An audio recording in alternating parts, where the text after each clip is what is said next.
네, 제2파트에서는 그 당시의 시대 정신이 어떻게 뭉크의 작품 활동에 영향을 미쳤는가 이런 부분하고 제가 그림을 쭉 이렇게 말씀드렸습니다만 분야별로 간단하게 어떤 발달 과정을 거쳤는가 그런 거 말씀드리고 이런 그림을 뒷받침하고 있는 심리 상태가 어떤 거였을까 정신병리에 대한 말씀을 드리고 핵심 사상과 요약 이렇게 말씀을 드리겠습니다. 시대 정신인데요. 그때 이제 다윈의 종의 기원 이런 것도 나오고, 한스 예거의 크리스티아네의 보헤미아, 무정부주의라고 할 수가 있죠. 이런 게 이제 또 상당히 힘을 가졌던 그런 시대이기도 하고요. 니체, 헤겔, 칸트, 이런 사람들의 그 철학에도 상당히 영향을 좀 받습니다. 그리고 작가들, 톨스토이, 도스토옙스키, 찰스 디킨스, 아주 유명한 그 작가들의 그 작품도 굉장히 가깝게 하면서 그런 작품이 또 그 미술 활동에 영향을 미치기도 합니다. 그러니까 뭉크 자신이 또 상당한 문필력이 상당히 뛰어나가지고 글도 많이 남기죠, 그죠? 그래서 또 한 부분으로는 미술 세계가 있고 문학 세계가 있다고 할 정도로 그런 문필 활동을 열심히 합니다. 일기도 쓰고 편지도 남기고 노트도 남기고 그리고 산문 시집도 내고요. 알파와 오메가라는 그런 것도 내고 사파도 그리고 무제, 광인의 노트 이런 그 글도 많이 남깁니다. 그래서 문학에 대한 관심도 많고 드라마에 대한 관심도 상당히 많고 이래가지고 여러 가지 이렇게 이제 문학적인 철학적인 이런 것들이 그림하고 통합이 되는 지금 얘기를 하면 좀 상당히 통섭적인 접근이다 이렇게 이제 말씀드릴 수가 있겠죠. 그리고 이제 그림은 그 사실주의, 인상주의, 후기 인상주의, 상징주의 이런 그 초기에 이런 영향을 받다가 나중에 이제 자기의 화풍이 확립이 되면서 궁극적으로는 뭉크는 표현주의로 그렇게 분류가 되죠, 그렇죠? 그래서 저런 단계를 밟아가지고 표현주의로 나가는 이런 과정이라고 볼 수가 있을 것 같아요. 다음은 그 작품 세계에 대해서 제가 자화상 말씀드렸고 여인들, 절규, 병든 소녀, 자연과 인간 주제별로 보면은 되게 이제 이렇게 말씀드릴 수가 있을 것 같아요. 자화상 계속 그랬죠, 그렇죠? 제가 쭉 말씀드렸는데 10대, 17세에도 그렸고 20대에도 뭐 여자가 그러니까 20대도 2개, 30대에 와서는 권련을 피우는 자화상, 8뼈가 있는 자화상. 지금 저 자화상은 앞에 있는 게 저게 8뼈입니다. 그래서 이름이 8뼈가 있는 자화상이라는 이름이 이렇게 붙어 있습니다. 그 다음에 그 지옥에서의 자화상 이런 것도 있고 포도주병에 있는 자화상 이렇게 있고 50대에 가서는 스페인 독감을 아마 심하게 앓았던가 봐요. 저게 굉장했었죠, 그죠? 전 세계적으로 그냥 수백만 명이 사망을 한 그런 독감이었죠, 그죠? 좀 위에 그림이 스페인 독감을 앓고 있는 자화상 이렇게 됩니다. 밤의 방랑자 이것도 이제 자화상이고요. 눈병 난 동안의 자화상 아래쪽에 있는 그림은 눈병 난 동안의 자화상 뜻 남겼습니다. 근데 뭐 창가의 자화상 아까 말씀드린 시계하고 침대 사이에 있는 거 이런 자화상을 쭉 남겼는데 아마 이런 전체적인 흐름은 내면의 어떤 고독, 우울증 그런 게 이제 저런 자화상을 통해 가지고 표현이 되지 않았을까 이런 설명을 하고 있습니다. 그 다음에 또 한 주제는 여인들이죠, 그죠? 그러니까 이제 여인들 그러면은 뭉크 자신은 그렇게 좋은 기억은 별로 없어요, 그죠? 어머니도 일찍 5살 돌아가셨죠, 그죠? 또 가까운 누이도 돌아가고 가깝게 있던 누이 동생도 또 남동생도 죽고 그죠? 이래가지고 크면서 그 어머니나 누이들하고의 그런 관계는 항상 슬픔을 남겨놓고 떠나는 존재들 이런 게 딱 머리에 박혀 있었던 것 같아요, 그죠? 그런 이제 그림으로도 많이 나타나고 근데 나중에 커서 또 여인 관계를 맺잖아요, 그죠? 그 세 사람하고 그 관계를 맺게 됐는데 다 페일 하잖아요, 그죠?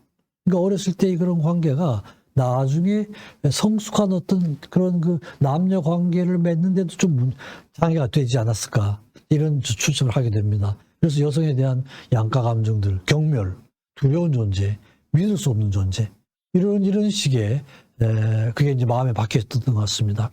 또 곤충 스캔들이 일어나면서 물론 뭉크를 죽이려고 한 건 아닌데 사고가 나면서 손가락을 다치게 되죠, 그죠? 이렇게 하면서 이제 여인들하고는 위에는 이제 마돈나라는 그림으로 마그나 듀엘이라는 그 여자를 모델로 해서 그린 그림이고, 아래는 여자는 거죠. 그냥 남자의 피를 빨아먹는 존재, 이런 식으로 그림으로 표현되고 있습니다. 그래서 오히려 이제 여자들하고 관계는 좀 멀리하면서 남성들하고 가까운 관계를 맺는 이런 식으로 조금 변화가 됩니다. 특히 이제 스트린드베리라는 사람하고는 굉장히 좀 가깝게 지냈던 것 같아요.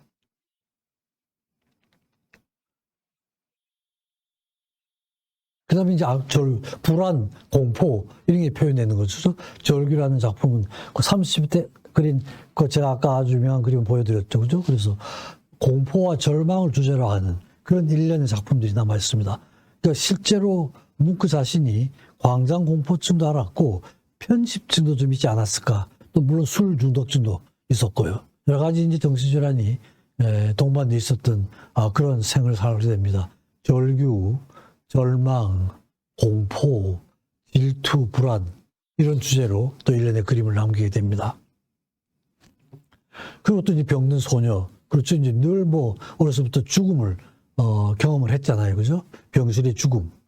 그러니까 과거의 일을 회상을 하면서 그림을 그리는 거죠, 그죠? 이별의 쓰라림, 그리움, 죽음, 이런 주제가 돼가지고, 그렇지만 이제 이런 그런 그 경험이 오히려 그 뭉크의 창의력을 자극을 하는 이런 계기가 돼가지고 이런 그림들을 남기게 됩니다.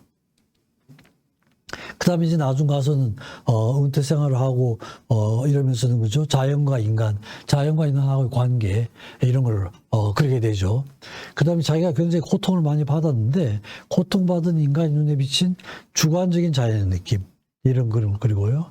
또 그 차가운 표도를 바닷가 아래쪽이 그 그림인데, 이건 이제 뭉크의 심리 상태가 그대로 이제 자연에 투사가 돼가지고 이런 그림을 그리지 않았을까. 달과 그림자, 백야, 파도, 이런 것들입니다. 이게 자연을 그리더라도 우울한 그런 그 불안한 뭉크의 그런 감정 상태가 그대로 이제 표현되는 이런 상태였던 것 같아요. 그리고 이제 또 인생 전체를 보는 이런 거죠, 그렇죠? 자기의 삶의 과정을 쭉 살펴보는 생애 프리즈, 이런 주제로 해가지고 그림을 쭉 모읍니다. 그래서 일종의 이제 교향곡이라고 하는 이런 별명이 붙어 있는데요. 삶과 사랑, 죽음, 이런 게 이제 계속 이렇게 좀 고통스러운 과정을 밟으면서 쭉 반복이 되지 않습니까? 그죠? 이런 걸 이제 하나의 주제로 해가지고 쭉 그림을 그리게 됩니다. 그래서 20한 5, 6세기경부터 시작을 해가지고 쭉 30년 이상 계속되는 그런 주제가 아주 다양하게 표현이 됐지만 전체로 봐서는 생애 시리즈라는 이런 주제로 연결이 되는 그런 겁니다.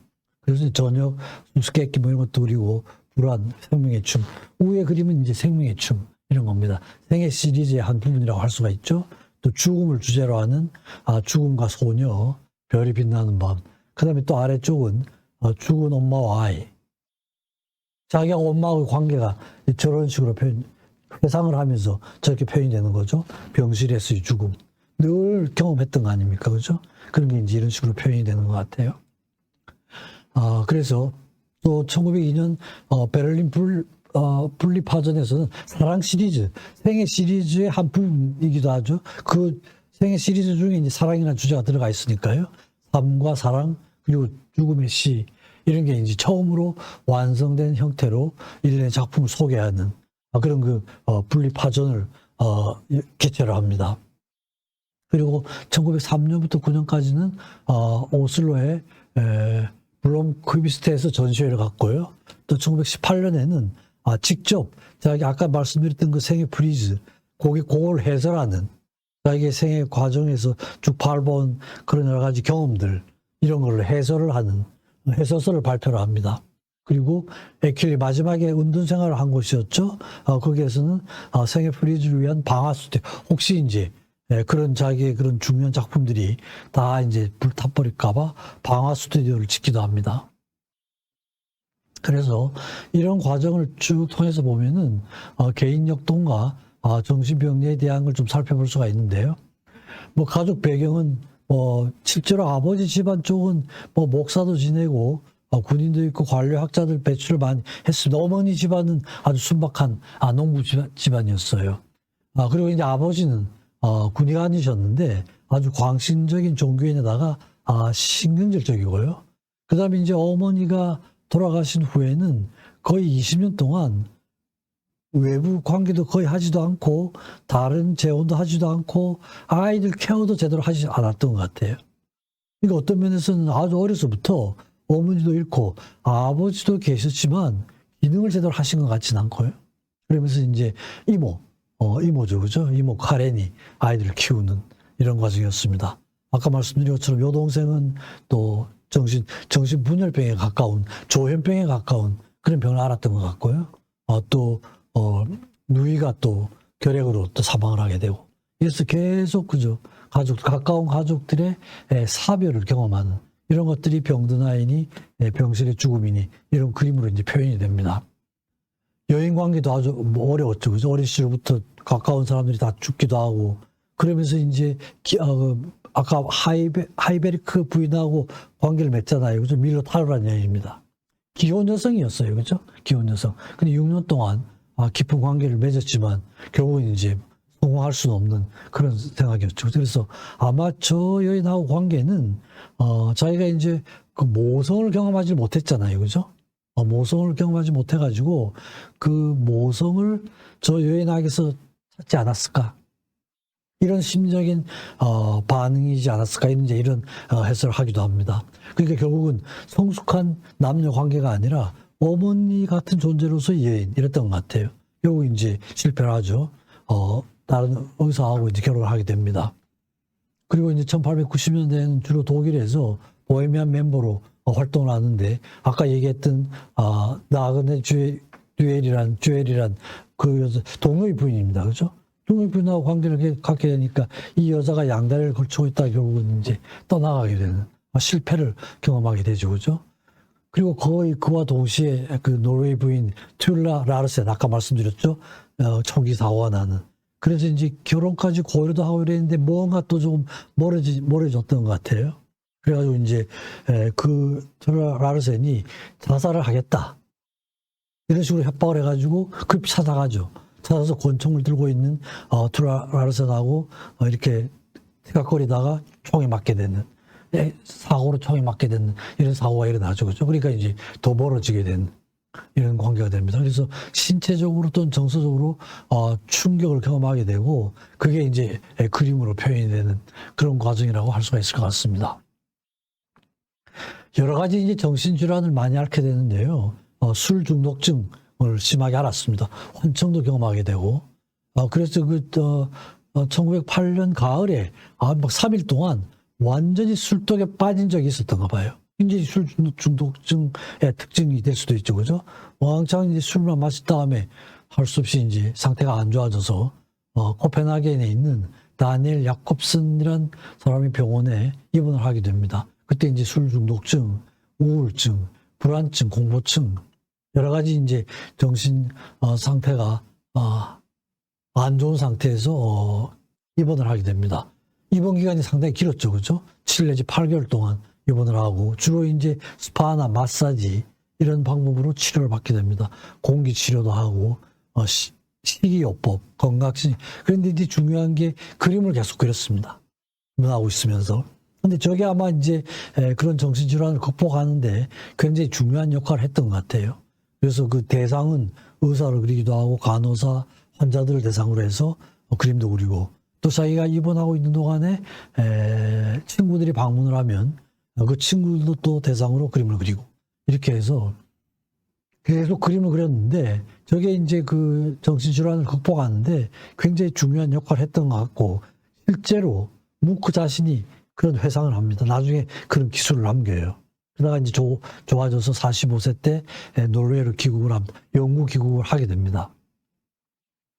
그래서 이제 지금 말씀드린 것처럼 8개월 동안 입원을 했는데, 병하고의 그 투쟁 과정에서 창조력이 발휘가 되는, 병을 앓으면서 그 병을 극복하기 위해서 그림을 그리면서 창의력이 발휘가 되는 이런 과정입니다.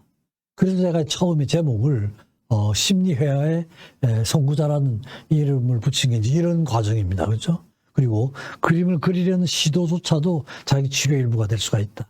이런 생각을 갖게 됩니다. 또 이제 그런 술 중독증이 있고 우울, 불안, 공포, 이건 뭐 계속 깔려 있었던 거죠. 이런 것들이 이제 그림으로 나타나고 사랑, 병, 죽음에 대한 공포, 삶에 대한 공포, 항상 가까운 사람들이 늘 곁을 떠나잖아요. 그죠? 사별을 하게 되잖아요. 삶에 대한 공포, 그런 게 이제 만성 우울증, 광장 공포증, 또 일부는 세균 공포증으로도 나타나고요. 불면증, 두통, 소화장애, 아직 정신질환과 신체적인 그런 증상들이 늘 함께 있었던 이런 상태였습니다. 그래서 자기가 저렇게 어려운 상황, 신체적, 정신적, 사회적 여러 가지 어려운 게 있는데 자기가 그림으로 표현하는 게 구원의 수단이 됐던 거고, 또 과거를 회상을 하면서 그림을 그리는데 회상된 상태가 그 트라우마가 그냥 마음속에 남아있으면은 계속적으로 부정적인 영향을 미치는데 그림을 그림으로써 그런 감정 상태를 표현을 함으로써 극복을 하고 새롭게 태어난 그런 계기가 된다. 자기 치유의 수단이 됐다. 이런 과정이라고 할 수가 있죠. 그죠? 그래서 실제로 뭉크 자신이 자신의 예술 세계는 자기 병에 크게 비추고 있다. 무슨 얘기냐면 병을 그렇게 앓지 않았으면은 자기의 예술 세계가 그렇게 성숙하지 않았을 것이라는 거죠. 그렇죠? 그래서 자기가 그렇게 여러 가지 질환이 있었지만 굳이 그걸 막 물리치고 이런 생각은 없이 병하고 함께 있으면서 그 병을 극복하려는 과정에서 성숙할 수가 있었다. 이런 겁니다. 그러니까 병이 없었으면은 자기는 예술가로서 성숙할 수가 없었을 것이다. 이런 의미가 되죠. 그렇죠? 그래서 이제 심리회화라는 건데 자기 그림은 꼭 자기 일기다. 자기 그림은 그런 면이 상당히 많죠. 그죠? 그 다음에 내게는 내 그림 외에는 다른 자식은 없다.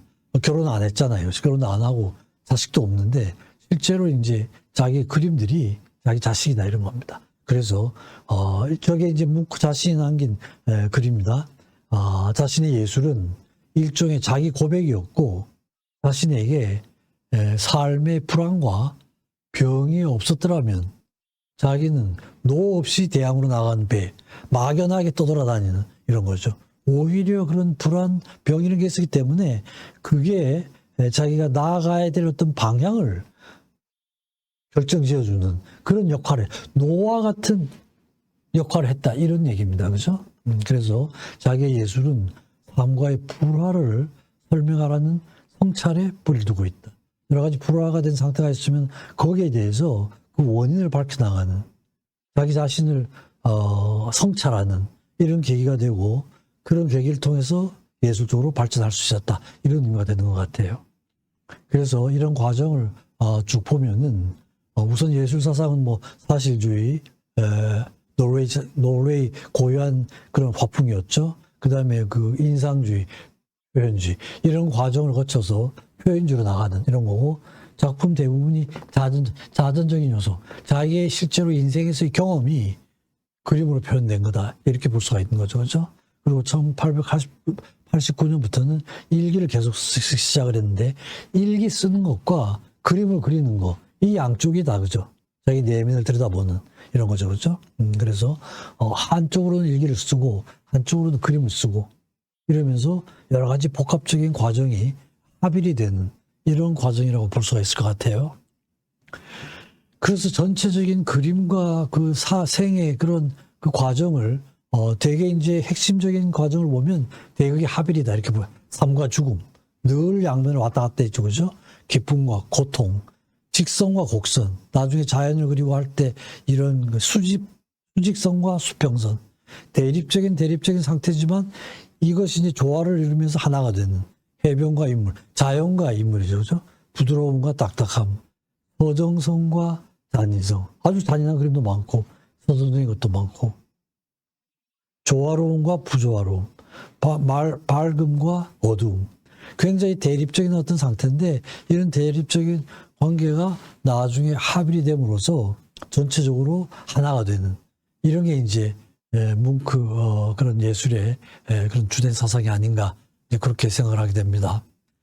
그래서 마지막 부분은 요약을 해서 말씀드리면은 뭉크의 생애는 불안과 고독, 두려움, 공포 계속 이어지죠, 그죠? 아주 어렸을 때부터 살아가면서 예술 활동을 하면서 또 다른 대인 관계에서 계속 이런 게 이제 반복이 되는 거였습니다. 그래서 그런 저런 힘든 점들을 이제 그림으로 표현하는 거죠, 그죠? 그리고 이제 그런 상태를 한편으로는 그림도 그리고 다른 한편으로는 자화상을 많이 남겼습니다, 그죠? 그 자화상은 자기의 내면 세계, 내면의 저런 상태를 표현하는 그런 방법이 됐죠, 그죠? 그리고 그런 그 자기의 그 회화적 표현 방법을 사용해서 자신의 심리의 갈등을 예술로 승화를 한 그런 상태라고 할 수가 있죠, 그죠? 그런 의미에서 그는 심리회화의 개척자다. 이건 뭐 제가 규정하는 게 아니라 그림을 하는 사람들, 미술 치료를 하는 사람들, 이런 사람들이 최초의 심리회화의 개척자라고 이런 평가를 받고 있습니다. 그래서 꼭 뭉크뿐 아니라 사실 그림을 그린다는 자체가 이 자체가 그 자기의 내면, 그죠? 의식적이든 무의식적이든 내면을 표현하는 이런 방법이 되죠, 그죠? 그래서 계속 그냥 쌓아두는 게 아니라 표현을 하기 때문에 그 표현하는 과정을 통해서 성찰을 하고 통합이 되는 이런 과정이라고 할 수가 있죠, 그죠? 그래서 심리화의 개척자지만 미술 치료 자체가 그런 의미가 있다 이런 걸 말씀드릴 수가 있을 것 같아요. 이런 면에서 그는 최초의 심리회화 또 심리회화의 개척자라고 이렇게 말씀드릴 수가 있을 것 같습니다. 네, 이상으로 마치겠습니다. 경청해 주셔서 감사합니다.